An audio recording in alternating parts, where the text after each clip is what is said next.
It drives my decisions, it focuses my energy, and it's one simple question I'd like to give you today, and if it does for you what it did for my career, it'll change your life in the car business. And I want to give you the question.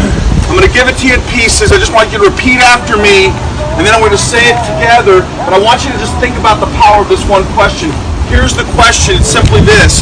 What makes a laydown, everybody? What makes a laydown? And how do I mass produce them?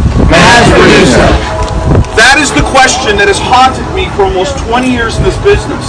How many of you in this place here have ever sold a car in under an hour? Anybody? When that happened, did you think, oh no, that messed up my whole mojo, that normally takes 3 hours, I don't want to ever do that again? Think that way.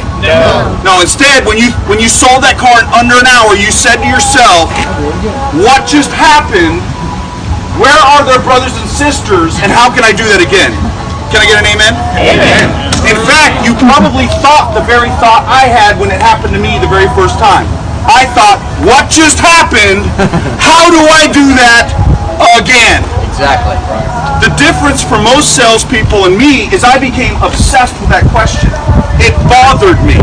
Up until that point, I had never sold a car in under an hour. Every customer was 2 or 3 or 4 hours of convincing a stranger to trust me and to give me a shot at their business.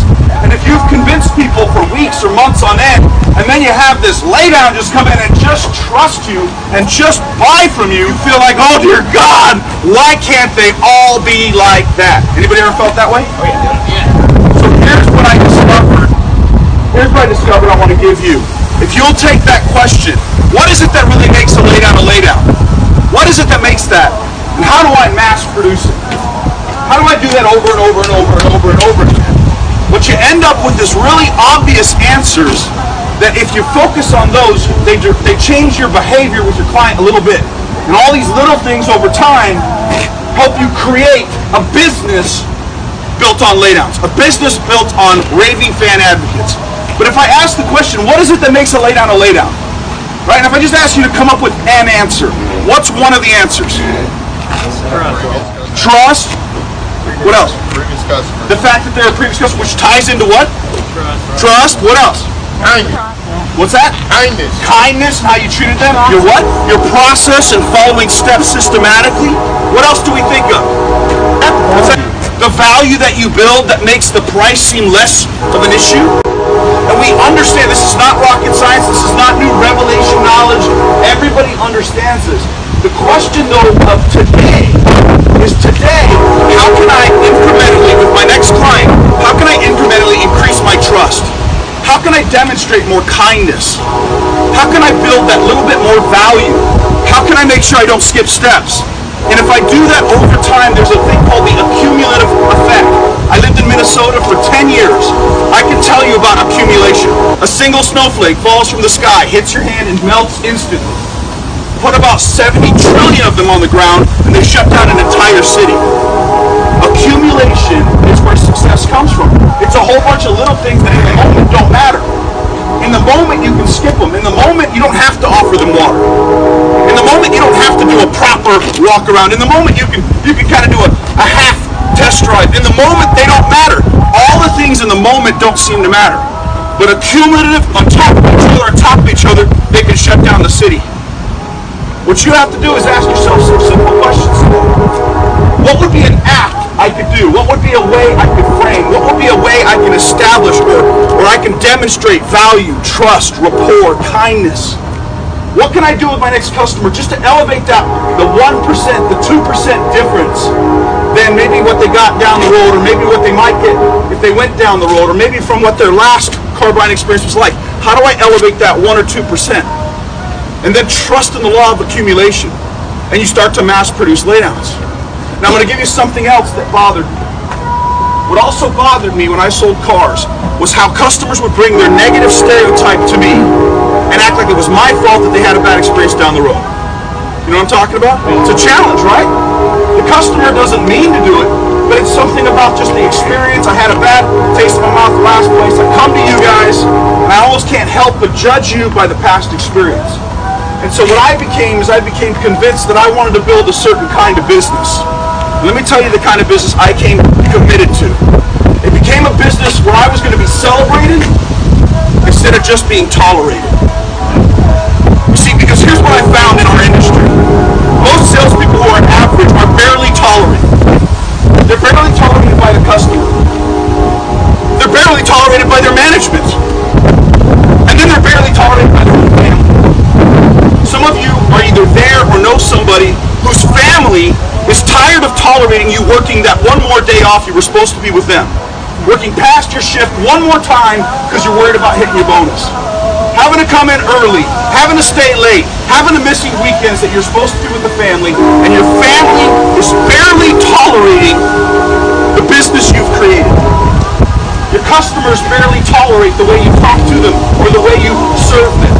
Your managers are tired of tolerating you asking the same wrong questions over and over again and having to clean up your mess. You have a choice today to make a decision about what kind of business you're really here to build. One where you're celebrated or one where you're tolerated.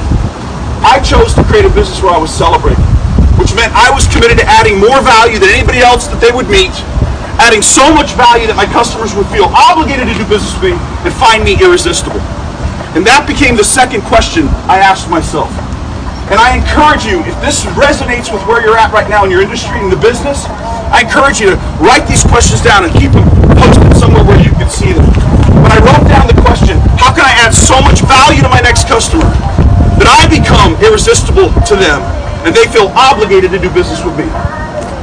And by asking that question over and over again, what I found was that there were steps I was skipping in the sale just because I thought I could skip them with this customer. I don't really need to do a walk around with this person. I don't really need to go on the test drive with this person. I don't need to. And I found myself saying, I'm not going to skip those steps anymore because I'm committed to adding massive value. And if you commit to massive value, you can create obligation. And when you create obligation in your buyer where they feel compelled to do business with you, you're creating a business based on raving fan advocates. And that's the last thought I'm going to leave you with here. It doesn't take much to transact with a person.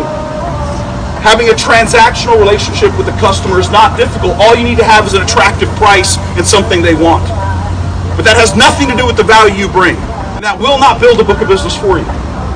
Transactional selling is where most of our industry is. The next level is relational selling. If you can go from a stranger to a customer to a friend, that's another level of salesmanship. But that's not even where I'd want you to stop. Don't just get a friend today. Don't just create a friend. Create a fan. See, a fan will go out of their way there. They'll start talking about your message. Your story gets shared. But even a fan is not enough. I want to go to the next tier, which is a raving fan.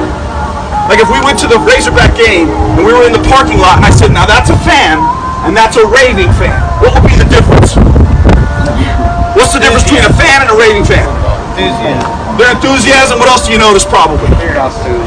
Yeah, the dude's like naked wearing like just a Razorback underwear and his body's painted. Right? That's a raving fan. But that's not even where I want you to stop today.